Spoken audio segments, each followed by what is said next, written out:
Bienvenue pour cette nouvelle émission des rencontres d'Hélios.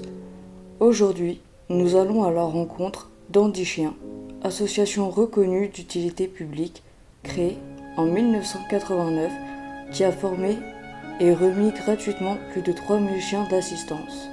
Ils viennent en aide aux personnes à mobilité réduite, aux personnes en situation de handicap, à celles souffrant d'épilepsie, mais également pour l'assistance judiciaire, auprès d'élèves dans le cadre de leur scolarité ainsi que pour détecter des maladies. Allons à la rencontre d'Ulrich et son équipe d'éducatrices canins au sein de leurs locaux de Vineuil.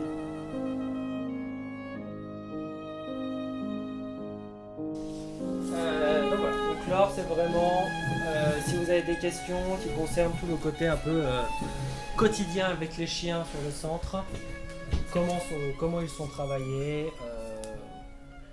Alors, nous on avait des questions, justement, ça on va en parler à l'heure. Comment étaient sélectionnés les chiens? Alors ça c'est plus en premier lieu au niveau de leur caractère et ça se fait aussi au niveau de la famille d'accueil. Donc quand ils sont pris en élevage, on voit aussi tout ce qui est génétique, voir aussi le comportement du chiot en élevage, donc avec la mère et sans la mère.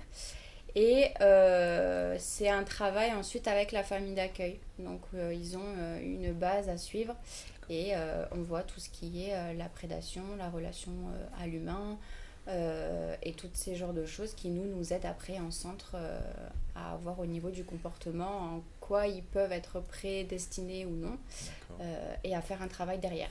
D'accord. Et vous, votre quotidien ici, tous les jours, c'est quoi votre travail exact?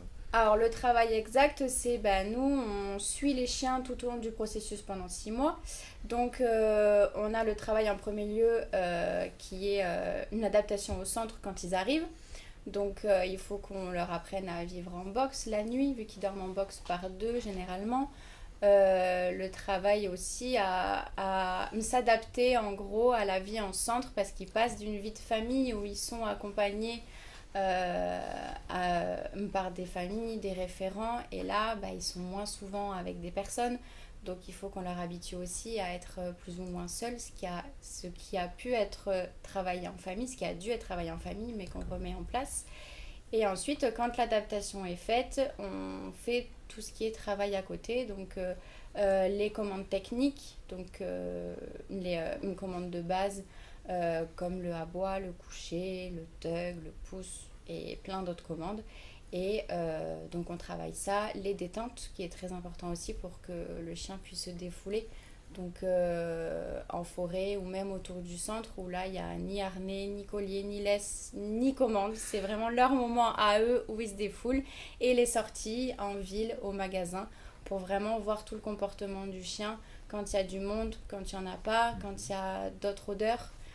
Et ça, c'est vraiment un travail qu'on fait tout au long des 6 mois, que ce soit en centre ou à l'extérieur. D'accord. Et il y a aussi le côté administratif où on choisit les dossiers des futurs bénéficiaires. Donc on voit aussi au niveau du caractère du chien en quoi il est prédestiné, assistance, épilepsie ou éveil. Et on fait des travaux plus poussés selon les demandes des bénéficiaires aussi, qui peuvent avoir des demandes spécifiques qu'on met en place. Voilà. Tout à l'heure, vous avez évoqué le tug, qu'est-ce que c'est? Le tug, c'est de tirer une corde ou quoi pour ce qui est par exemple l'ouverture de porte où on met une genre de corde ficelle sur la poignée pour que le chien il puisse prendre la ficelle et tirer et ouvrir la porte. D'accord. Ou la fermer si c'est une porte d'entrée par exemple. Il tire et la porte se ferme.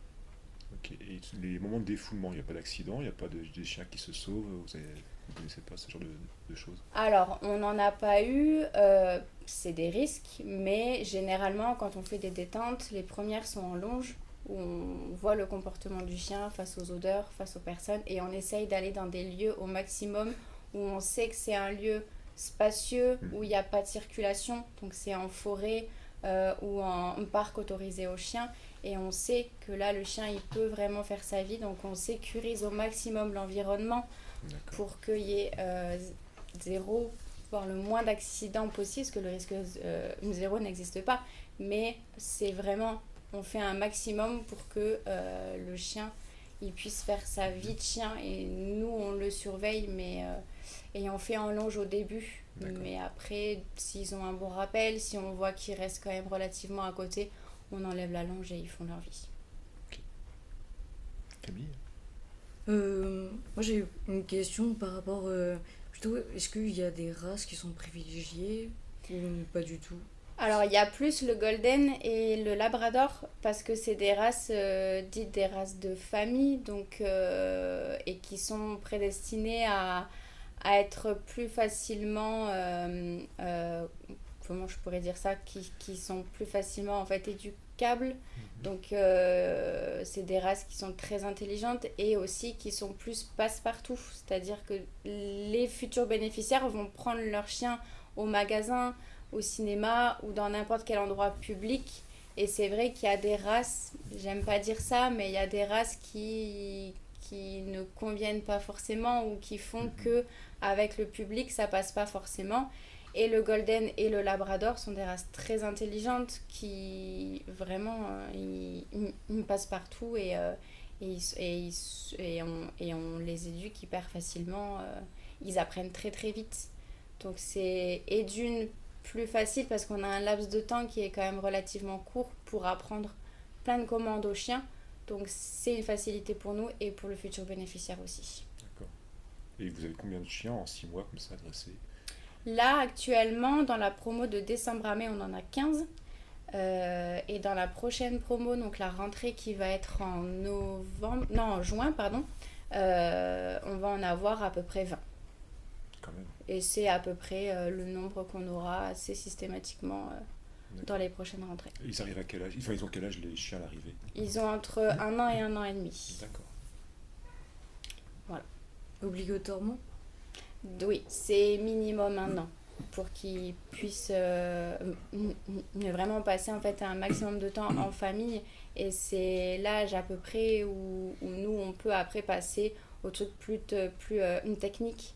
Et qu'ils aient un minimum de maturité parce que les choses c'est quand même assez foufou, où ils ont encore un peu du mal à s'adapter et à 1 an c'est là où ils commencent à être un peu plus matures et à bien s'adapter à des changements, leur environnement et c'est là où on peut vraiment commencer le travail plus spécifique. On parlait de famille d'accueil tout à l'heure. Vous intervenez vous dans les familles d'accueil? Il y a des cours pour les familles d'accueil, donc généralement toutes les semaines ou tous les 15 jours, où on voit un peu l'évolution du chien. On aide les familles aussi à gérer les chiots, parce que c'est pas du tout évident d'avoir un handi-chien à la maison. Donc on leur donne des cours pour vraiment les aider au maximum et leur donner les commandes spécifiques qui sont censés en fait avoir dès qu'ils rentrent au centre et que nous, on perfectionne derrière si y a des petits quoi qui peut arriver. Nous, on les perfectionne derrière et on rajoute d'autres commandes par la suite. Ok. Et là, vous avez qu'un chien, c'est ça? Vous formez 15 chiens? Là, non, moi j'en ai 4. 4, d'accord. Oui. Et plus, dès qu'il y aura la rentrée prochaine, où il y en a 20, on aura plus de chiens à éduquer en fait le temps des 6 mois. D'accord. Et ces chiens-là ont tous je sais pas comment on dit, une destination, une famille, une des spécificité oui, il y en a qui ont des traits de caractère qui font qu'ils seront plus en épilepsie ou plus en assistance ou plus en éveil, et ça c'est à nous en fait de voir au fur et à mesure de travailler le chien et ensuite de voir dans quelle branche on le bascule et à quelle éducatrice du coup, vu qu'on est tous en fait spécialisés dans quelque chose. Si le chien on le voit plus en épilepsie, alors on le transfère à une autre éducatrice qui va prendre en charge ses commandes et sa spécificité et sa remise. D'accord. Et après ils vont vers un particulier, une association, un établissement médico-social? Un particulier, voilà, ils vont soit si c'est des chiens d'épilepsie à des personnes épileptiques, chien d'assistance à une personne à mobilité réduite, donc en fauteuil. Ça peut être aussi déambulateur, canne, mais en fait des personnes qui ont vraiment besoin d'un chien pour ramasser un objet, pour un lien aussi émotionnel, mais qui aide vraiment à ce que cette personne-là retrouve un maximum d'autonomie et que le chien il puisse l'aider. Et en éveil, c'est pour souvent des enfants atteints d'autisme ou d'autres problèmes particuliers. Et tous les chiens ont une destination, du coup, Oui, Ouais, alors il y en a qui peuvent être dans deux catégories. Donc après, à voir si on a une assez de chiens en épilepsie, on le laisse en assistance par exemple. Hein, s'il a deux zones où il peut aller potentiellement, on voit aussi selon les demandes, selon aussi l'éducatrice qui ne peut pas non plus avoir trop de chiens à sa charge. Donc on essaye après de voir s'il est dans deux zones, on voit aussi en fonction des demandes de l'éducatrice. Mais c'est surtout à leur trait de caractère qu'on voit dans quelle spécificité ils peuvent être basculés. Et les échecs, ça arrive? Ça arrive, Ouais. ça arrive, ça peut être de soucis de santé par exemple, ou un chien qui, on le voit pas nulle part, donc, ou qui peut aussi être réactif à des humains ou à d'autres chiens, des enfants, n'importe où, ou qui a trop de prédation, donc trop d'instinct de chasse.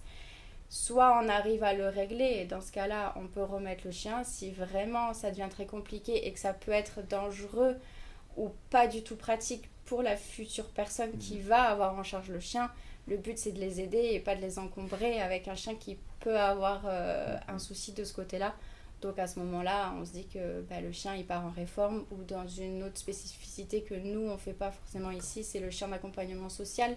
Donc des chiens qui vont dans des hôpitaux, dans des EHPAD, chiens d'accompagnement judiciaire. Et si le chien il peut aller dans cette spécificité-là, dans ce cas-là, on les emmène à Cunheim pour que les éducateurs là-bas le travaillent dans cette spécificité-là. Et qu'il n'y aura pas forcément de soucis avec son problème qui fait que nous, on ne peut pas le mettre ailleurs. Mais ça arrive. Merci. Je voudrais revenir sur une question un petit peu plus avant, mais c'est du coup vous avez dit qu'il y avait des éducatrices, etc. Et donc du coup, je voulais savoir du coup quels étaient les métiers ici. Alors là, ici dans le centre, il y a les éducatrices spécialisées. Donc il y a les éducatrices d'assistance, d'épilepsie et d'éveil. On a donc le responsable de centre. Il y a aussi tout ce qui est l'administratif géré par une secrétaire qui reste vraiment à l'accueil pour les appels téléphoniques, tout ça. Et on a une agente chenille qui nous aide au nettoyage des chenilles, nettoyage du centre. Et qui peut nous aider aussi dans la gestion des chiens, mise au parc des chiens, rentrée des chiens. Et voilà. Tout ce qu'on a ici. Donc toutes ces personnes-là, c'est des employés? Oui. Mais est-ce que du coup, il y a des bénévoles? On a des bénévoles. Ouais. Tout ce qui est famille d'accueil de week-end, donc famille d'accueil relais, c'est des bénévoles. On a des délégués aussi qui gèrent aussi les cours de famille d'accueil, qui sont des bénévoles, et les familles d'accueil également sont des bénévoles. Et après, il y en a aussi qui viennent nous aider niveau administratif, niveau aussi gestion des chiens, et ça, eux, c'est des bénévoles. Ce que j'appelle enrichissement, c'est tout ce qui est l'objet dans lequel on va mettre la croquette. Ça peut être des tapis de fouille, donc un tapis rempli de morceaux de plaid ou quoi, en fait accroché au tapis pour que le chien farfouille pour retrouver ses croquettes. Ça peut être des gamelles anti-gloutons, donc des gamelles avec un système en fait qui fait que c'est plus compliqué de choper la croquette. Donc ça lui permet de mettre plus de temps à manger, de réfléchir et donc d'avoir une dépense mentale en plus de la dépense physique en parc qui est quand même relativement importante.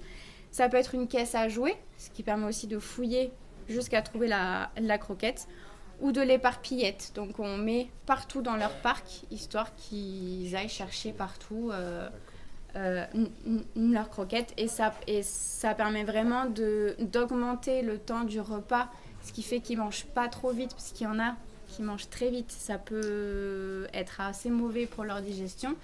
De faire une dépense mentale, parce que sinon ils auront que de la dépense physique et il faut qu'ils réfléchissent pour qu'ils soient encore un peu plus fatigués aussi. Et ça leur permet de faire passer le temps en fait.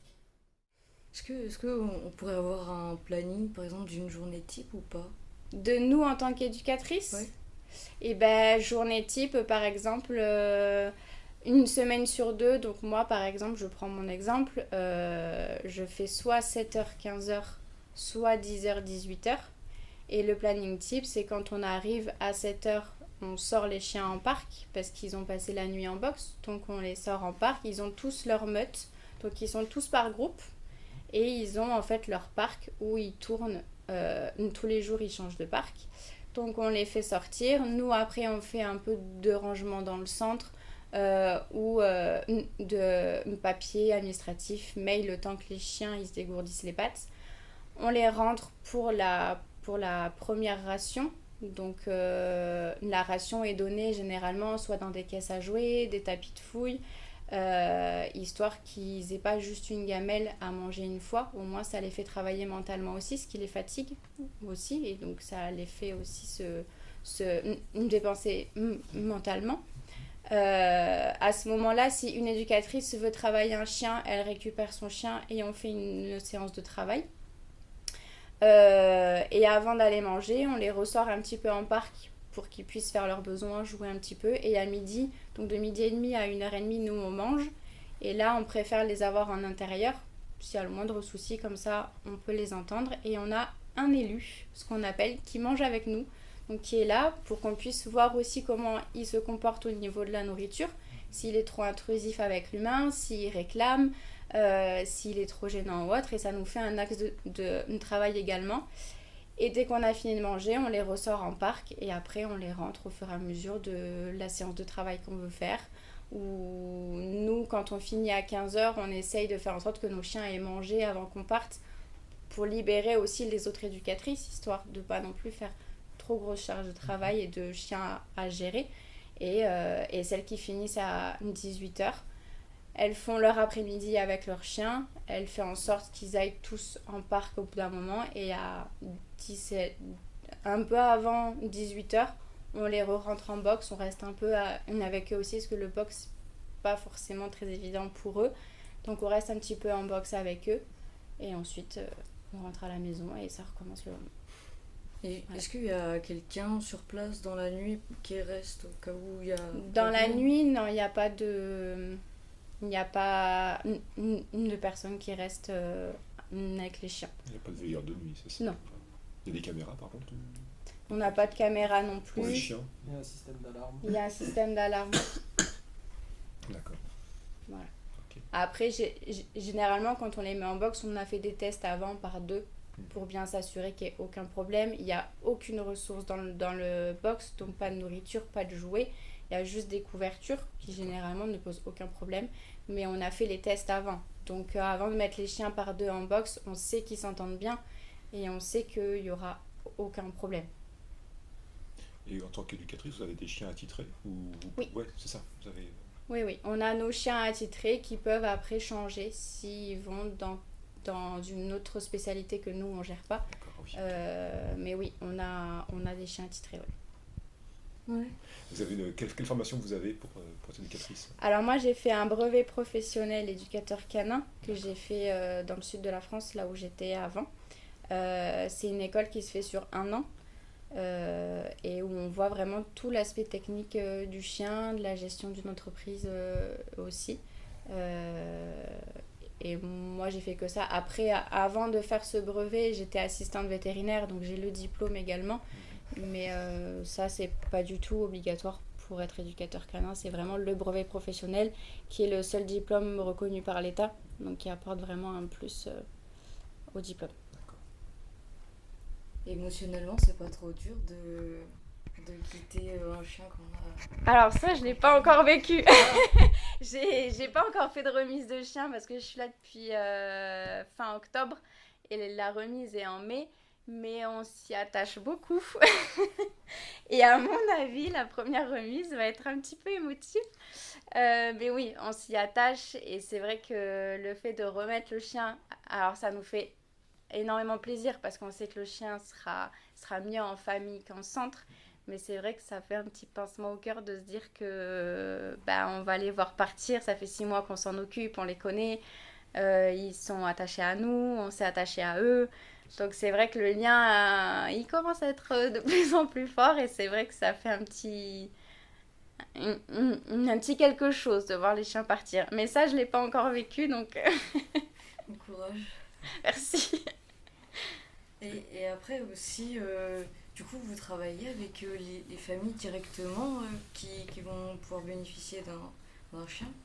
Les futurs bénéficiaires, Ouais. alors on les suit après quand ils ont les chiens. Donc généralement, quand ils récupèrent les chiens, 3-4 jours après, on les appelle parce qu'ils peuvent être loin, donc on ne peut pas se déplacer, mais on les appelle histoire de voir que tout aille bien avec le chien. Et on fait des suivis réguliers par téléphone. S'il y a besoin qu'on se déplace, il y a moyen, mais généralement c'est par téléphone en fait où on voit que tout se passe bien et que le lien arrive à se créer entre le duo. Et on fait assez régulièrement un suivi jusqu'à ce que, à chaque fois, on nous dise, bon, voilà, c'est nickel. Donc là, on espace au fur et à mesure les suivis. Mais on garde quand même un petit coup d'œil, voir qu'il n'y ait pas de soucis particuliers, quoi. Et eux aussi, ils ont accès à nos mails, à nos numéros de téléphone pour que s'il y a le moindre problème qu'ils ne savent pas gérer ou qu'ils n'y arrivent pas, qu'ils nous appellent et qu'on puisse les aiguiller, les aider un petit peu. Non, justement aussi la même question, mais les familles d'accueil avec la séparation est-ce que les familles d'accueil... Il y a les familles d'accueil permanentes qui ont Permanentes. le chien de leurs 2 mois jusqu'à leur entrée en centre et les familles relais qui les ont que les week-ends. Ah d'accord. Donc, Et les familles permanentes, oui, ça leur fait aussi... c'est ça, la c'est séparation. assez émotif aussi parce qu'ils gardent le chien pendant 1 an au minimum. Donc c'est vrai que après de lâcher le chien en centre, ça peut être un petit peu dur. Après, souvent, quand on remet le chien au bénéficiaire, on fait une journée où il y a la rencontre entre le bénéficiaire, les familles d'accueil relais, les bénévoles, pour faire vraiment encore plus d'émotions, parce qu'il n'y en a toujours pas Ça. assez. Et au moins, il y a la rencontre. Et là aussi, c'est assez... Voilà. Je pense les paquets de mouchoirs avant. Ok. Et ces familles au relais, comme vous disiez tout à l'heure, familles d'accueil... Relais pour les oui, week-ends. c'est ça. C'est du bénévolat aussi. Oui. D'accord. Qui acceptent... Oui, ils ont suivi quand même une formation pour gérer un handi-chien parce que ça reste un chien qu'on va remettre, donc il faut quand même suivre une éducation spécifique. Donc ils ont eu la formation, mais oui, après ils restent bénévoles, donc c'est eux qui nous disent s'ils sont disponibles ce week-end-là ou non, et on leur laisse un chien s'ils sont disponibles. Ok. Et c'est vous qui les formez aussi? Oui. Oui, d'accord. Oui, on les forme. Enfin, ça peut être une déléguée qui les forme ou nous aussi, les centres. On peut aller en salle de repas, si vous voulez, là où sont rangées toutes les gamelles. Donc chaque chien a sa gamelle avec son petit nom. Donc on sait le reste de ration qu'il leur faut tout au long de la journée, avec un tableau indicatif du grammage de la ration. Il y a combien de rations par jour?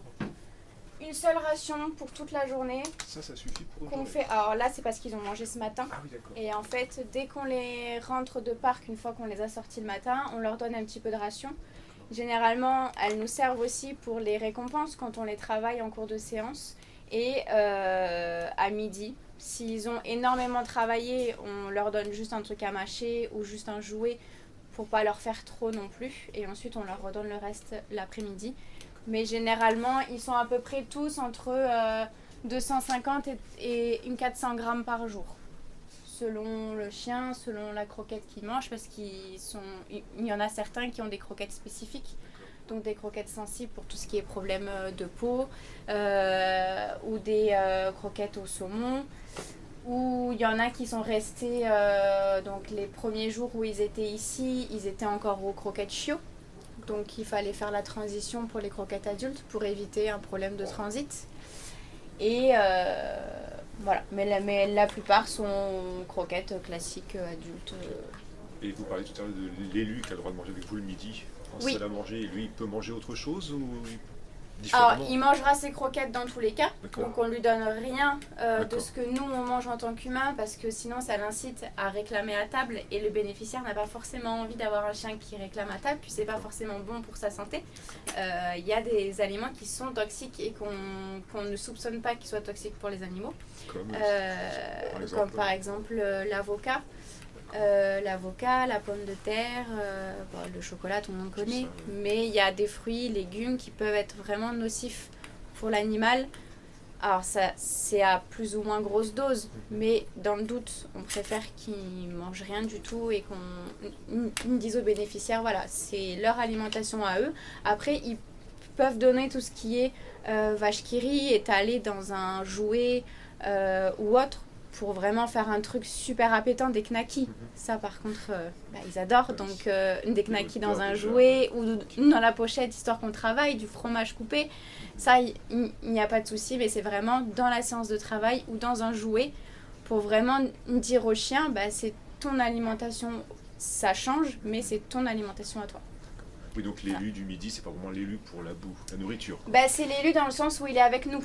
D'accord. Parce que les autres sont tout seuls du coup, mais c'est l'élu parce qu'il est avec nous et parce que il n'est pas seul dans sa pièce et il a quand même des petites gratounes quand il est cool ou quoi, il a quand même des petites gratounes, des caresses, chose que les autres qui restent en pièce, après ça leur permet aussi de se poser, de dormir, parce qu'il y en a qui sont stimulés constamment, ça leur permet de se poser, de dormir, d'être dans leur bulle et au moins ils font off pendant 1 heure et ils sont repartis après. C'est une sieste quoi.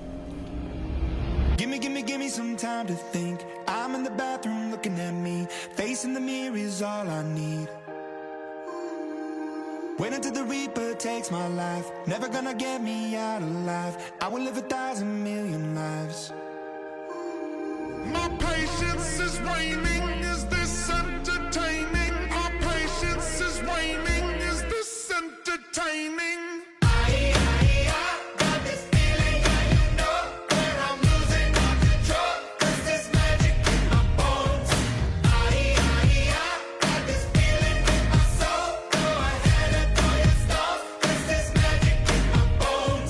Playing with the stick of dynamite. There was never gray and black and white. There was never wrong till there was right. Feeling like a bullet hurtling. Seeing all the vultures circling. Burning in the flames I'm working in. Turning in the bed that's darkening. Our patience is waning. Is this entertaining? Our patience is waning. Is this entertaining? Got this feeling, yeah, you know, where I'm losing all control. 'Cause there's magic in my bones, in my body. Got this feeling in my soul. Go ahead and throw your stones. 'Cause there's magic in my bones.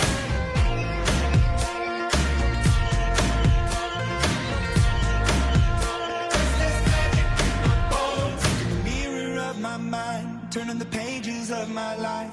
Walking the path so many paced 1,000,000 times. Drown out the voices in the air, leaving the ones that never cared. Picking the pieces up and building to the sky. My patience is waning. Is this entertaining? My patience is waning. Is this entertaining? Got this feeling, yeah, you know, where I'm losing all control. 'Cause there's magic in my bones.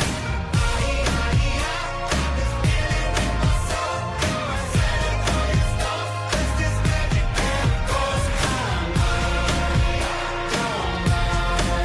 There goes my mind.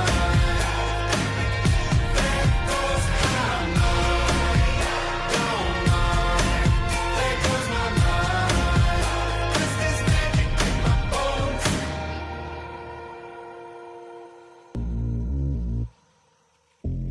Voilà. Ici on est 7, Sept. 7 salariés, mais au niveau national on est 48 salariés. D'accord. Et il y a à chaque fois il y a Là, c'est Andy Chien, ça s'appelle Andy Chien partout. Oui. Sur tout le territoire. C'est Andy Chien, c'est une association nationale D'accord. avec plusieurs antennes.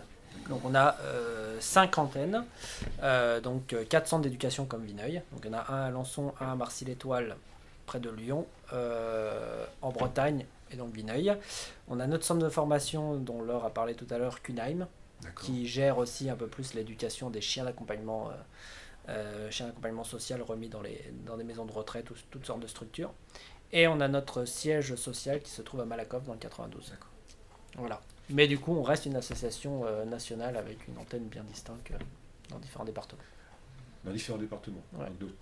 Mais ça veut dire que vos chiens peuvent aller aussi.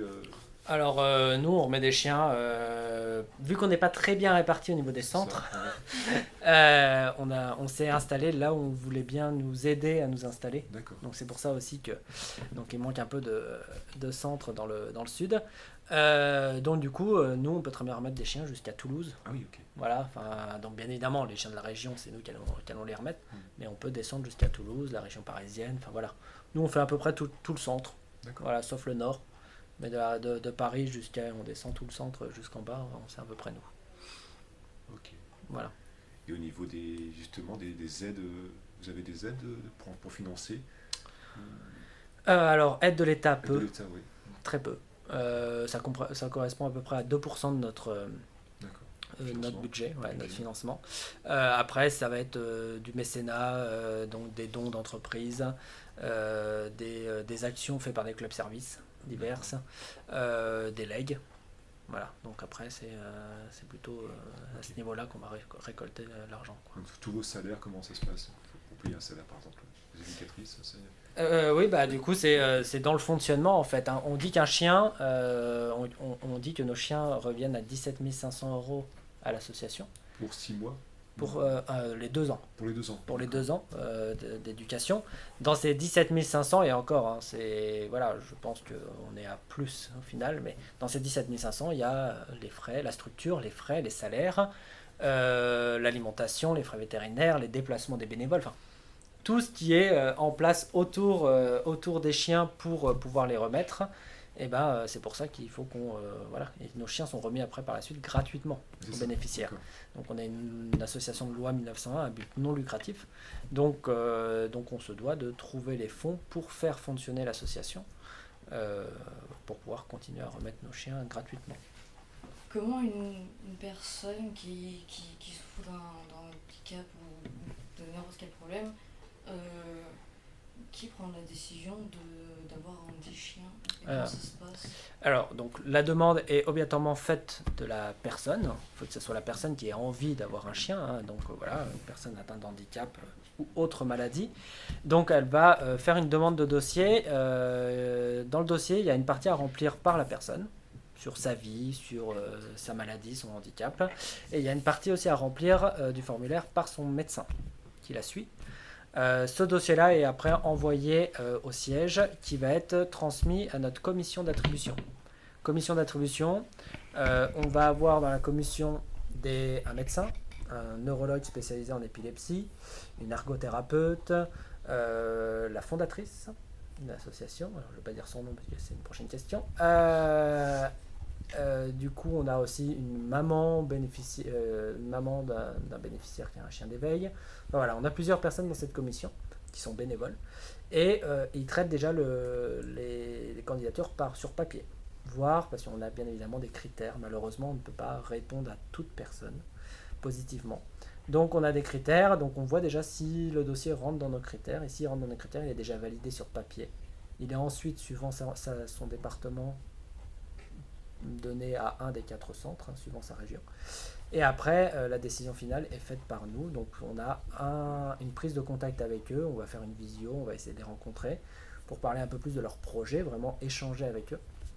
Et c'est à la suite de cet échange qu'on va valider ou non complètement la candidature.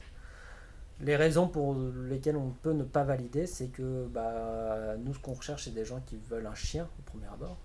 Et ensuite, si ce chien peut les aider à devenir plus autonomes, à les sécuriser, c'est super. Par contre, les personnes qui ne voient que le côté autonomie et un peu chien-objet, chien-robot, c'est pas quelque chose qui nous intéresse. Donc du coup, on va dire, là, c'est non.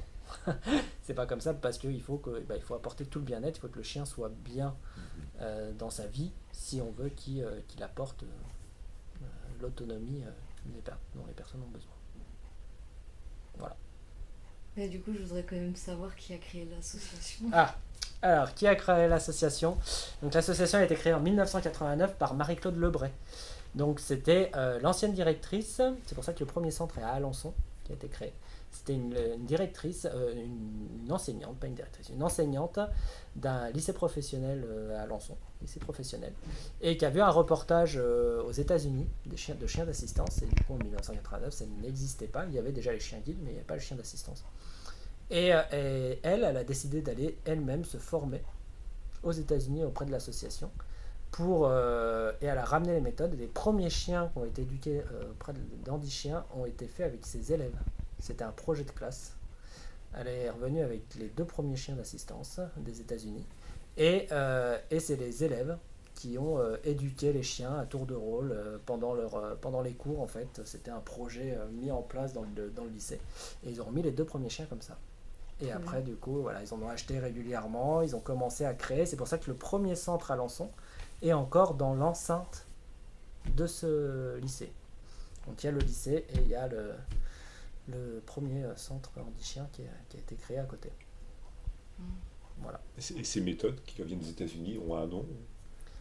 Alors non, c'était vraiment... Là, elle a beaucoup évolué la méthodologie depuis. Donc c'était vraiment des méthodes c'était pas inné au départ de comment apprendre à un chien à allumer la lumière, comment apprendre à un chien à rapporter des objets sur demande.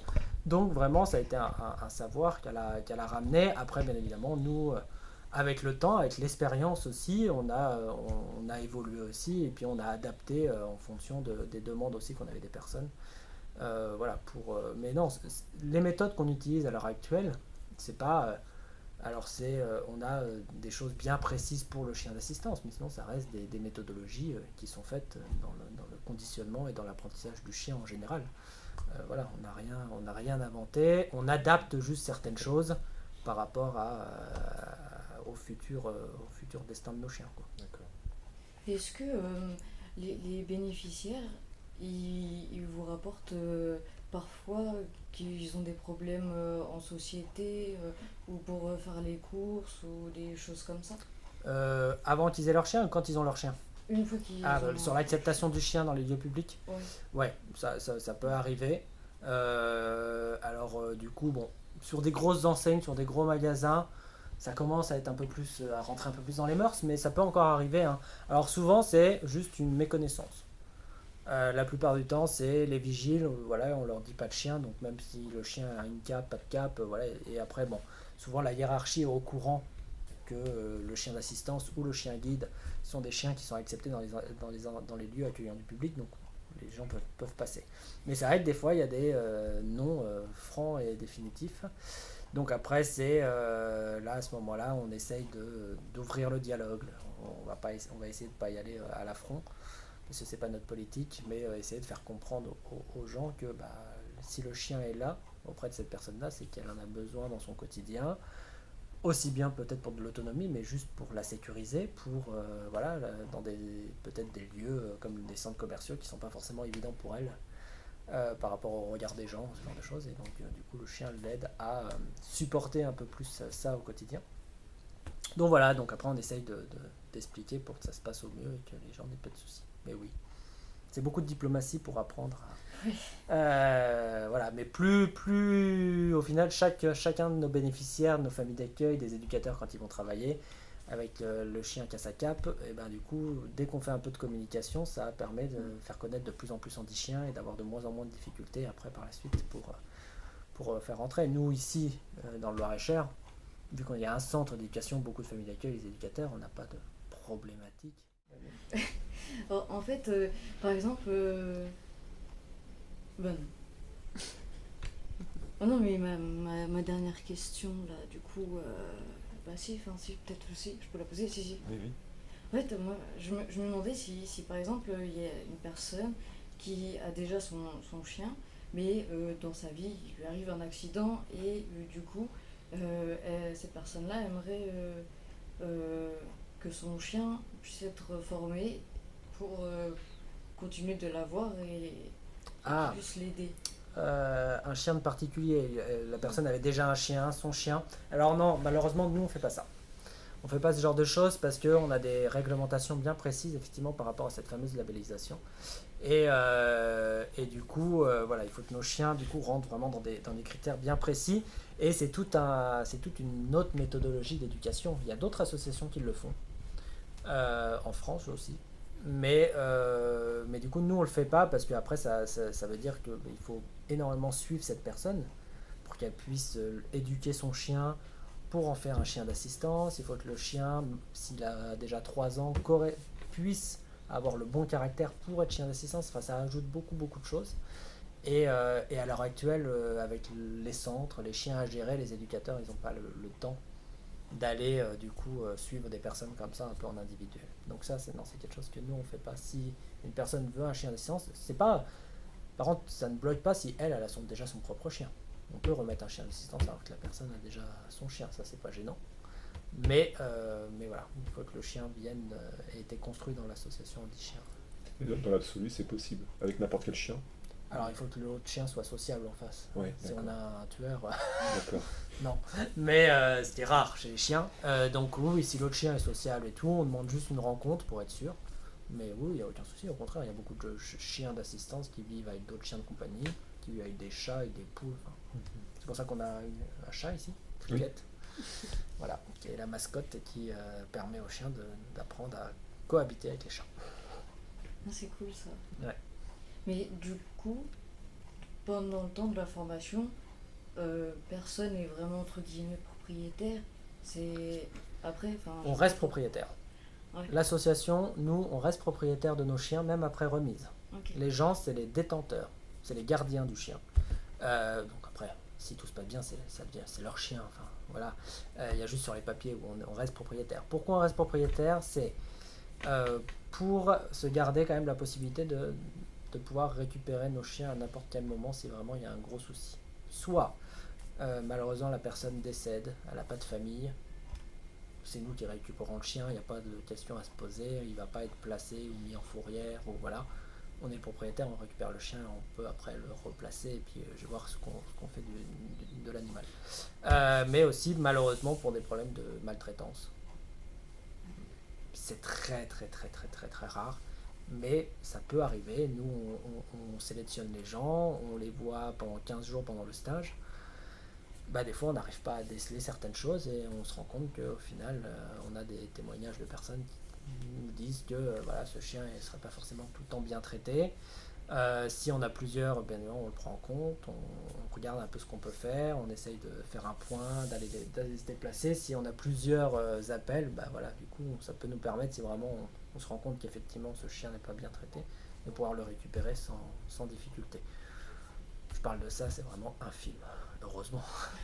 Voilà, moi j'ai dû retirer en 15 ans 2 chiens. Ça va. Donc, voilà. Mais bon, ça reste beaucoup quand même. Voilà, c'est 2 de trop, mais ça reste une quantité quand même. C'est pour ça que ça reste très rare. Moi, je sais pas, j'ai plusieurs questions aussi. Vous parliez tout à l'heure de la question de l'intelligence des chiens. Ce sont les chiens les plus intelligents, comment dire ça, il y a une hiérarchie justement. Non, on peut pas vraiment parler de hiérarchie, c'est juste la race prédestinée à être plus adaptable pour le travail qu'on leur demande surtout. Et pour le côté avenant, comme je vous ai dit tout à l'heure, au niveau de la société aussi, d'où le fait qu'on a aussi une des races, donc le golden et le labrador, et qui reste une race qui s'adapte quand même relativement bien à ce qu'on leur demande. Et il y a c'est des chiens qui ont un coût quand même à la base. Oui. Et il y a je sais pas comment on dit, c'est pas des élevages, mais des. Si, c'est des élevages. Si, c'est un, d'accord, c'est quelque chose un comme ça. élevage qu'on D'accord. les sélectionne, oui. Oui, c'est ça, il y a une sélection à la base Oui, aussi. oui. D'accord, ok. Oui. D'accord. Et ça se passe ici aussi ou un peu partout en France? Non.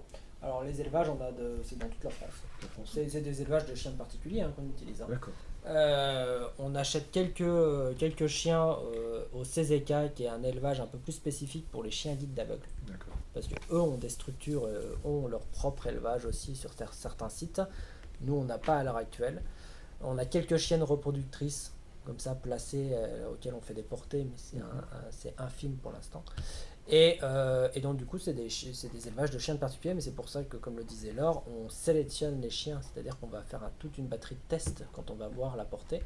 On va pas prendre n'importe quel labrador et golden comme ça, on va essayer de déceler dès leur plus jeune âge si ce chien a le potentiel pour éventuellement devenir futur chien assistance. Alors c'est pas fiable à 100% parce qu'on a affaire à des chiots de 7 mois. Suivant le moment où on le teste, on se dit il est super, il est très très calme, je vais le prendre, et puis au final il était juste endormi, on le reteste 30 minutes plus tard et il tourne dans tous les sens, donc ça reste, mais ça nous permet quand même d'écarter ceux qui sont vraiment très très peureux dès le départ, malgré leur émotionnel. Si déjà le chien montre des gros signes de peur quand il est petit, ça va être un gros travail à rattraper, et peut-être ce ne sera pas possible de le rattraper complètement, et comme nos chiens sont destinés quand même à aller partout, il faut qu'on ait des chiens à l'aise. Donc voilà, ça nous permet quand même de voir certaines choses et se dire ok, celui-là a peut-être plus de chances d'aller au bout, donc on va plutôt sélectionner tel ou tel chiot. Et est-ce qu'on peut parler à cet âge-là, 7-8 mois, d'agressivité aussi déjà, ou c'est l'éducation qui rend agressif? Alors, il y a des comportements qui nous semblent agressifs. Je ne sais pas si Laure, tu as peut-être parlé de la protection de ressources, ça peut arriver dès très jeune. Et ça, la protection de ressources, d'un point de vue humain comme ça, vu l'extérieur, ça pourrait être un signe d'agressivité. Alors que c'est une communication normale de l'animal, c'est-à-dire que quand il a quelque chose qui a une forte valeur pour lui, si un autre chien ou l'humain, des fois il le fait sur l'humain, s'approche, le chien peut grogner ou claquer dans le vide si la personne ne respecte pas ce grognement, juste pour dire c'est à moi, ne touche pas, quoi. C'est de la défense. Voilà. Et du coup, voilà, c'est de la protection, ça protège en fait sa ressource, ça protège. Donc du coup, un point de vue de l'extérieur, si effectivement le chien grogne, monte les dents, on peut dire il est agressif. C'est juste un comportement normal, il faut lui faire comprendre que on n'est pas là justement pour essayer de prendre. Alors après, il y a des chiens qui sont enclins à la protection de ressources et d'autres pas du tout. Donc dans notre sélection, on a un petit test quand même des petits, à voir quelle relation ils ont à la nourriture. Il faut qu'ils soient gourmands, parce que nous, notre méthode éducative, c'est à la récompense alimentaire, mais il faut quand même qu'ils puissent se gérer. Donc on essaye de voir si déjà le chien présente des premiers signes de protection de ressources à 7-8 semaines. On va peut-être se dire, celui-là, il va peut-être être un peu compliqué à travailler, on va pas le prendre, et puis voilà. Mais ça veut pas dire qu'on n'en a pas du tout. Et après, on fait en sorte de le travailler. C'est votre expérience qui fait que vous pouvez en même temps aussi sélectionner comme ça. Oui. C'est génial. Ok. Alors, on a 2 rangées de chenilles identiques au final, où les chiens sont. Donc voilà, donc du coup c'est une partie intérieure qui est chauffée, donc on leur met une couverture, ils ont leur pièce à jouer. Ensuite on a une partie extérieure mais qu'on n'utilise pas à l'heure actuelle. Et on a le projet cette année de refaire cette aile de chenille justement en isolant, parce que c'est très très haut de plafond. Pour chauffer l'hiver, c'est pas pratique. Et d'inclure cette couvrette qu'on utilise très peu, l'isoler aussi pour que ça fasse un box 2 fois plus grand. Et donc voilà, donc chaque box est fait de cette façon-là avec un accès sur un des parcs détente. On a 5 parcs détente tout autour. Où c'est là où Laure vous disait qu'on fait des petites meutes de chiens qui s'entendent bien et on les laisse dehors un peu pour qu'ils jouent. C'est le temps de récréation entre guillemets. Donc voilà, donc on a donc ici c'est nettoyé tous les jours. Donc là ça a été nettoyé ce matin, mais avec les chiens qui passent, effectivement, dès qu'ils ont les pattes un peu mouillées. Et c'est nettoyé tous les jours, désinfecté plusieurs fois par semaine. Ensuite on a une infirmerie que je vous joue juste comme ça. Où on a la table de soins, un box si on a besoin de garder un chien en surveillance un peu, une balance pour se faire le poids des chiens. Et c'est là où on a toute l'armoire à pharmacie avec les médicaments. C'est pour ça que la pièce est interdite au public.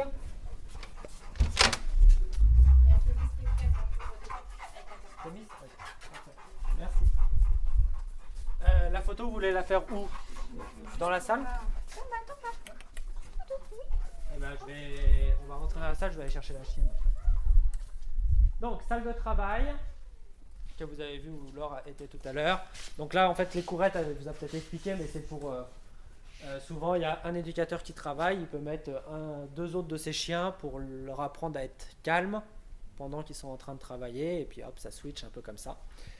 Sinon, ici, il y a tout ce qu'il faut pour travailler les chiens. Donc ça, c'est les apportables un peu divers. On parlait de rapport d'objets, donc nos chiens doivent être capables de rapporter un peu tout. Donc là, pour l'instant, c'est des apportables d'entraînement. Donc on voit qu'au départ, nos chiens ne doivent pas mâcher. C'est pas acquis tout de suite quand ils arrivent. Voilà, ça, c'est le travail des éducatrices d'apprendre ça. Les cônes, là, c'est des cônes olfactifs. C'est pour apprendre aux chiens d'épilepsie à reconnaître les crises d'épilepsie, l'odeur des crises d'épilepsie. Donc en fait, on met l'odeur derrière.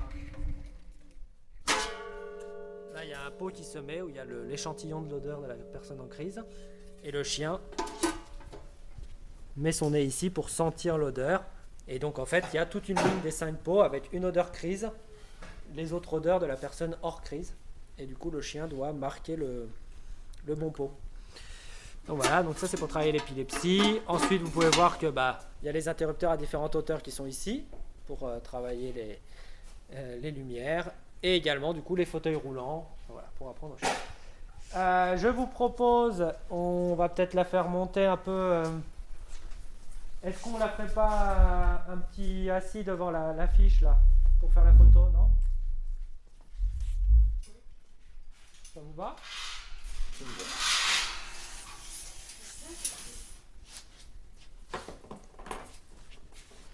Soit assis, soit couché peut-être.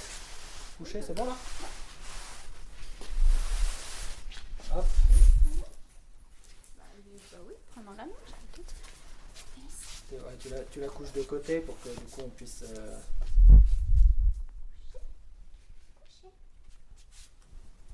Denis, coucher. Oui. Coucher.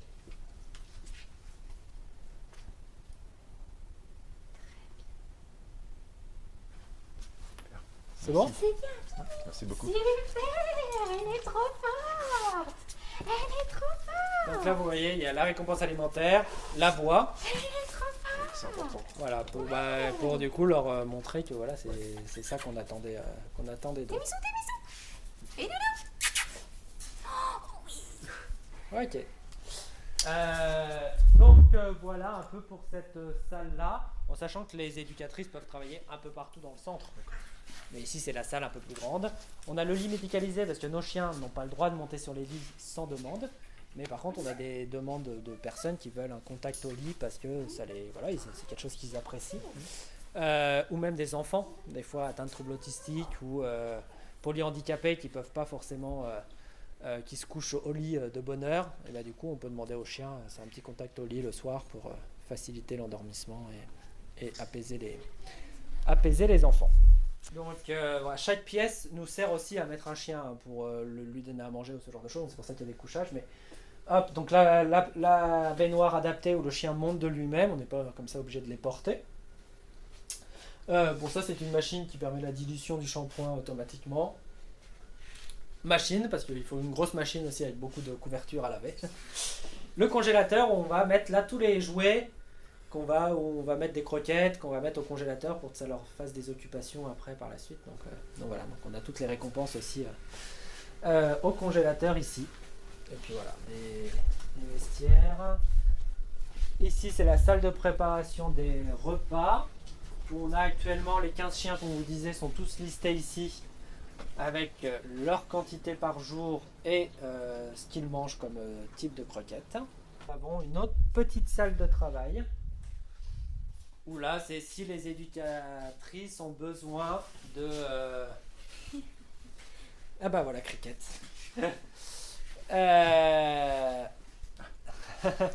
Où les éducatrices ont besoin de travailler quelque chose un peu plus au calme. Voilà, elles peuvent utiliser cette pièce là aussi. Et après, des fois, elles peuvent juste faire leur administratif et avoir un chien avec elles aussi. Et donc voilà, Cricket qui... le chat, il squatte Ouais, elle squatte partout. Son meilleur rôle, c'est quand les chiens travaillent, de se frotter, de se mettre entre leurs pattes, ou de jouer avec la porte quand ils sont en train d'ouvrir. C'est voilà. C'est un peu le trouble fait en fait. C'est ça. C'est ça. Elle a à cœur son travail. Peut-être un peu trop par moment. Parce que pour les nouveaux chiens qui ne connaissent pas les chats, c'est un peu trop pour eux. Hein, elle, non, elle va dans les parcs avec les 5 chiens, voilà. Elle nous a accueillis tout à l'heure, on est arrivé. Ouais, à voilà. l'accueil. Et ici, c'est l'autre rangée de chenilles. C'est exactement la même que l'autre côté. Et voilà. Et on a vu l'ensemble du centre. Qui fait, donc le centre en lui-même fait 500 mètres carrés. Et on a autour 5000 mètres carrés avec les parcs de détente qui font à peu près 1000. Vous êtes très bien installé. Ouais, on est en retrait. De toute façon, on est obligé d'avoir une distance, nous, avec les habitations. Vu qu'on a plus de 9 chiens, une déclaration à plus de 9 chiens, on doit être à minimum 100 mètres des habitations. C'est pour ça aussi. Donc là, on est en retrait et en même temps très proche de toutes les commodités. La vie de Vineuil, vous êtes par rapport aux locaux aussi? Alors, on a une subvention tous les ans de la ville de Vineuil, ouais, et ils sont très attachés au centre d'éducation, donc dès qu'ils peuvent nous aider, ou même autre que financièrement, nous prennent matériel pour faire nos portes ouvertes, ce genre de choses, ils hésitent, il n'y a aucun souci, souvent on est très très bien reçus.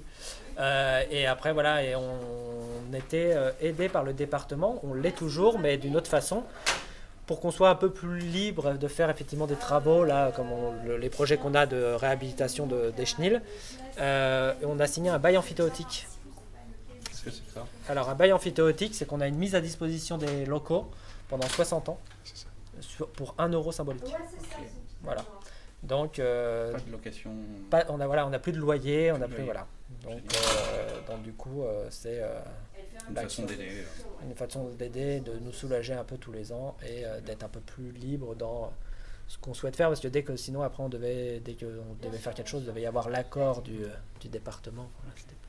Voilà, le réseau des médiathèques de Blois s'est doté d'un chien d'assistance. Oui. D'ici. Oui, tout à fait. Okay. C'est une bonne chose. Ouais. Donc là, il y en a eu plusieurs sur Blois. Mais oui, du coup, là, ça commence à être de plus en plus répandu quand même, les chiens d'assistance. Donc effectivement, là, il y a à la bibliothèque. C'est le premier chien en France remis dans une médiathèque. Ouais. Donc voilà. Et là, il y en a eu 2 autres qui viennent pas d'ici, remis aussi à l'hôpital de Blois. Ouais. Et par contre, ils viennent d'un autre centre et dans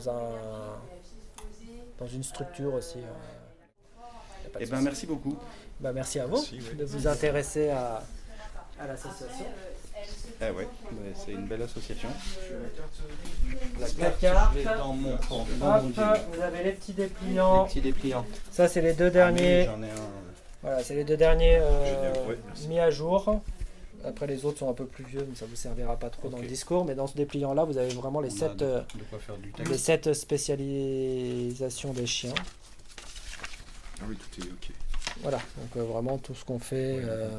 Donc normalement, Génial. vous avez un peu. Et puis le site andichien.org est quand même assez complet dans les indications. Donc, vous pouvez aussi retrouver des infos si vous manquez des infos. C'est parfait.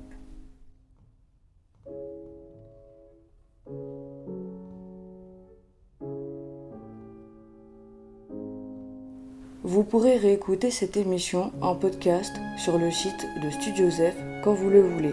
A bientôt pour de nouvelles rencontres d'Hélios.